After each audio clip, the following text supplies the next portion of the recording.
Bismillah, Assalamualaikum. Ini adalah review film Bad Genius, di mana film dimulai dengan masuknya siswi yang bernama Lin di salah satu sekolah internasional di Thailand. Dan di sini Lin memiliki banyak banget prestasi, IPK-nya selalu 4. Dan kepala sekolah bertanya pada Lin apakah Lin mau sekolah di sini. Tapi Lin mengatakan rasanya tidak sepadan, biaya di sini terlalu mahal. Dan kemudian kepala sekolah menawarkan beasiswa alias gratis. Kepala sekolah juga mengatakan Lin juga akan mendapatkan makan siang gratis. Sekarang Lin mengangguk setuju. Akhirnya Lin menjadi siswi resmi di sana. Dan ini adalah Grace. Dia juga bersekolah di sana. Dia membantu Lin membenarkan rambut saat Lin berfoto untuk ijazah atau rapor. Dan di sini Lin tersenyum pada Grace. Sejak pertemuan tersebut, Grace dan Lin menjadi akrab. Grace bahkan sering curhat kepada Lin, dia memiliki IPK yang rendah, walaupun dia sudah les. Di sini, Lin mengajari Grace belajar. Grace merasa nyaman belajar dengan Lin dan mau merekrut Lin menjadi gurunya. Lin akhirnya setuju. Film berlanjut, ini adalah sesi ujian. Lin menyadari soal-soal tersebut persis dengan soal lesnya Grace yang didapatkan dari Pak Sopron. Dan di sini Grace sama sekali nggak ingat dong, karena dia memang lemah dalam mengingat. Mengetahui mereka ngobrol, Pak Sopron melemparkan penghapus papan kepada mereka. Lin akhirnya fokus terhadap ujiannya, dia juga berusaha memberikan contekan pada Grace. Lin menuliskan jawabannya di penghapus dan diberikannya lewat sepatu. Mereka tukaran sepatu. Untuk memancing perhatian Pak Sopron, Lin maju. Dengan alasan dia harusnya menuliskan namanya di kertas buram sebagai siswi baru. Grace memanfaatkan kesempatan menuliskan jawaban dari Lin. Dia senang, apalagi IPK-nya naik. Sedangkan Lin tetap 4. Film berlanjut. Grace mengajak Lin merayakan keberhasilan mereka di rumah Pat. Pat adalah pacarnya Grace. Di sana Pat mengatakan dia pengen banget mendapatkan teman seperti Lin yang meminjamkan penghapus saat ujian. Di sana Pat menawarkan kepada Lin dia akan bayar setiap bantuan Lin padanya per mata pelajaran. Dan itu tidak sedikit, dia juga akan mengajak teman-temannya. Di sana Pat mengatakan setidaknya mengganti kecerdasanmu dan mengganti uang kopi yang sudah kita bayar ke sekolah. Lin menangis ketika melihat surat cerai ibunya dan juga sedih ketika mengetahui ayahnya telah membayar uang kopi pada sekolah. Dia bermain piano untuk mengingat ulang tahun ibunya. Ayahnya mencoba menghiburnya dengan bergurau dan mengalihkan pembicaraan. Selanjutnya, Lin mendapatkan ide dari piano. Dia akan memberikan kode jawaban ke teman-temannya lewat jarinya. Dan cara itu lebih efektif, tidak akan ketahuan. Dia memberikan jawaban pada saat ujian ke teman-temannya dengan menggunakan jari. Grace sukses dengan dramanya, kemudian Pat mendapatkan mobil baru dan rekeningnya pun bertambah saldonya. Tidak hanya itu, dia mendapatkan lebih banyak klien lagi. Film berlanjut, ini adalah Bang, dia siswa baru dan juga mendapatkan beasiswa. Hari ini dia akan mengikuti lomba dengan Lin. Di sini Lin mencoba akrab dengannya, namun Bang tetap saja dingin dan agak kaku. Next, lomba lagi berlangsung. Bang berhasil menjawab pertanyaan yang sulit dan sekolah mereka menang. Kepala sekolah bangga pada mereka. Dan di sini kepala sekolah memberikan informasi akan ada beasiswa luar negeri tapi hanya untuk satu kuota saja. Mereka akan bersaing untuk itu. Film berlanjut.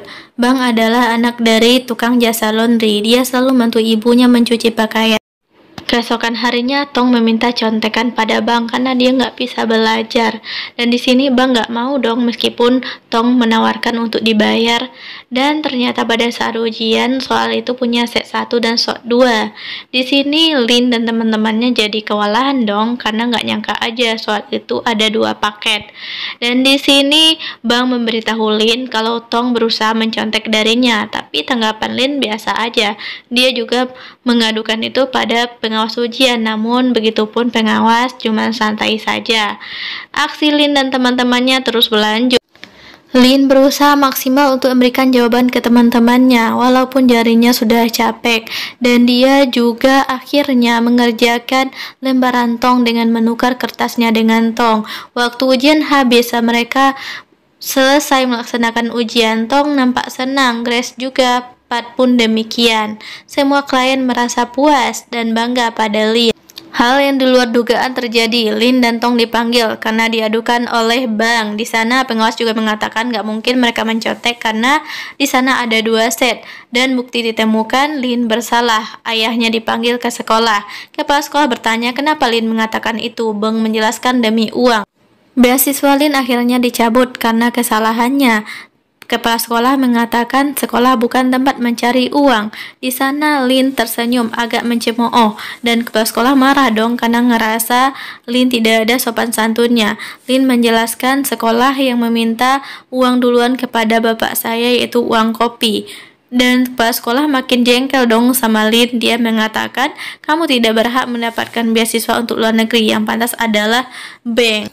Sesampainya di rumah, ayah Lin memarahi Lin karena Lin sama sekali tidak menyadari kesalahannya. Di sana ayahnya merasa gagal dalam mendidik Lin. Dia mengembalikan kemeja yang dibelikan Lin. Lin sangat sedih. Film berlanjut, mereka sudah kelas 12 dong. Dan di sini Grace lagi-lagi menemui Lin untuk kepentingannya.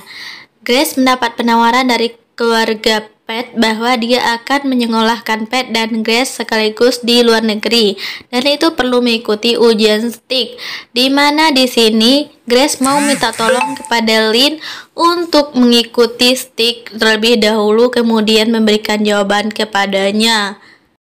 Lin sebenarnya mau menolak membantu mereka, tapi tiba-tiba pikirannya berubah ketika melihat waktu di semua negara itu berbeda, dan negara Sydney adalah negara yang paling pertama akan melakukan ujian STIK.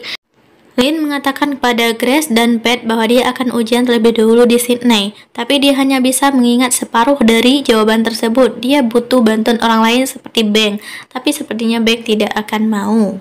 Scene beralih pada Beng yang sedang bekerja. Tiba-tiba ada orang asing yang memukuli Beng dan membuangnya di tempat pembuangan sampah. Scene berlanjut, Lin dan teman-temannya aktif mencari klien. Di sini Tong mengatakan Beng dipukuli dan gagal mendapatkan beasiswa. Pat aktif membimbing para klien bagaimana metode ujian yang akan mereka lakukan. Media yang akan digunakan adalah pensil 2B. Scene berlanjut, Lin menemui Bang. Lin melakukan penawaran pada Bang apakah Bang mau mengikuti ujian STIK bersamanya di Sydney. Dia akan mendapatkan uang dan teman-temannya akan mendapatkan nilai yang bagus. Dan Lin mengatakan jika tertarik, Bang harus datang di perkalian jujur. Dan ternyata Bang hadir. Mereka melakukan pendaftaran untuk ujian STIK. Dan di sana Lin juga mendapatkan izin dari ayahnya karena membawa-bawa nama Bang. Mereka melakukan uji coba ujian STIK dan ternyata mereka berhasil. Waktu yang digunakan pun pas. Bang akan mendapatkan 1 juta, Lin akan mendapatkan 2 juta karena resiko yang akan dialami atau didapatkan Lin jauh lebih besar. Karena Lin mengatakan seandainya mereka ketahuan maka Lin yang akan disalahkan sepenuhnya. Lin bertanya kepada Pat jika Bang yang ketahuan apa jawabannya. Dia mengatakan tidak mungkin. Dia tidak berteman dengan Bang. Bang itu adalah pecundang, makanya dia berakhir di tong sampah. Ternyata yang mengatur pemukulan Bang itu adalah Pat. Bang sangat marah dong. Bang memukuli Pat dan kecewa sekali karena Pat tidak mengerti pengorbanan dia dan ibunya. Dia kehilangan beasiswanya, impian-impiannya. Ibunya sudah bersusah payah dalam hidupnya. Dan di sini Pat keluar, dikejar oleh Lin dan disusul juga oleh Grace. Grace mengatakan Lin harus memahami Pat. Dan di sini Lin mengatakan mundur dari rencana mereka. Dan di sana Bang berubah pikiran. Dia mengajak Lin untuk tetap ujian karena dia tidak mau dong dipukuli sia-sia. Setidaknya dia mendapatkan uang. Akhirnya dia dan Lin terbang ke Sydney untuk ujian STIK. Di sana Bang minta maaf karena sudah memukul Lin juga tanpa sengaja. Mereka selfie bareng dong. Dan di sini mereka melakukan persiapan untuk ujian. Tempat yang pertama dituju adalah kamar mandi. Ujian dimulai. Bang dan Lin mulai mengerjakan ujiannya. Mereka sangat fokus dan tercepat menyelesaikan ujiannya. Bang mulai menghafal jawabannya, begitupun dengan Lin. Mereka menghafal jawabannya bareng-bareng. Kemudian ketika waktu habis untuk sesi pertama, mereka ke kamar mandi dan mengirim jawabannya kepada Grace dan Pat. Sesi pertama berhasil dilewati. Beng mendapatkan uang tambahan 1 juta dan dia baru merasa adil. Film berlanjut, sesi kedua dan ketiga berlangsung. Beng dan Lin berusaha keras dalam menyelesaikan ujiannya, menghafal jawaban-jawabannya, dan tantangan mereka dimulai ketika Bang selesai mengirim jawabannya pada Pat dan Grace. Dia ketahuan sama petugas ujian. Demikian juga dengan Lin, dia hampir ketahuan. Mengetahui Bang ketahuan, Lin merasa sedih dan dia tetap berusaha melanjutkan ujiannya. Walaupun tangannya gemetaran, Lin berjuang menyelesaikan ujian dengan baik dan berusaha menghafal jawaban-jawabannya walaupun sulit. Dia berusaha menghafalnya lewat piano, yang pada akhirnya berhasil dihafalnya. Begitupun dengan soal esai, dia mencongkel tenggorokannya untuk bisa keluar. Grace dan Pat sudah gelisah karena jawaban tak kunjung datang. Tak hanya itu, ayah Lin mencari Lin ke tempat Grace dan Pat. Di sisi lain, Lin berjuang untuk keluar dari tempat ujian, sambil jalan juga berusaha mengirim jawaban-jawabannya kepada Pat dan Grace. Ayah Lin akhirnya pulang karena di sini Grace mengatakan Lin pergi ke luar negeri bersama Beng karena mereka adalah pasangan kekasih. Perjuangan Lin cukup keras dalam mengirim jawaban-jawabannya kepada Pat dan Grace. Klien-klien juga heboh. Lin berusaha tenang dan akhirnya mengirim jawaban seluruhnya kepada Pat dan Grace. Semua klien sudah mendapatkan jawabannya, mereka semuanya pergi ujian. Lin berhasil menyembunyikan handphone yang digunakannya dan di sini dia juga menghapus foto-fotonya bersama Beng yang dia sangat sedih sebenarnya melakukan itu. Beng tersenyum kepadanya. Dia pulang dengan perasaan yang campur aduk. Di sini Pat dan Grace menyambutnya. Di sana sepertinya mereka berdua tidak merasa bersalah pada Lin. Lin pulang dijemput oleh ayahnya. Dia menangis di pelukan ayahnya. Life must go on. Teman-teman Lin akhirnya berhasil kuliah di luar negeri. Lin juga berjuang untuk menjadi guru seperti ayahnya. Grace menangis mengenang kebaikan Lin. Dan Beng sudah melakukan renovasi terhadap laundry-nya. Beng mengajak Lin untuk curang lebih jauh lagi. Lin menolak. Beng kecewa dengan jawaban Lin dan dia melaporkan bahwa Lin lah dalang dalam kecurangan ujian STEAM. Bagaimanapun kondisinya, Lin tetap mendapatkan dukungan dari ayahnya. Lin akan memberikan klarifikasi atas kesalahan yang sudah dilakukannya. Film berakhir.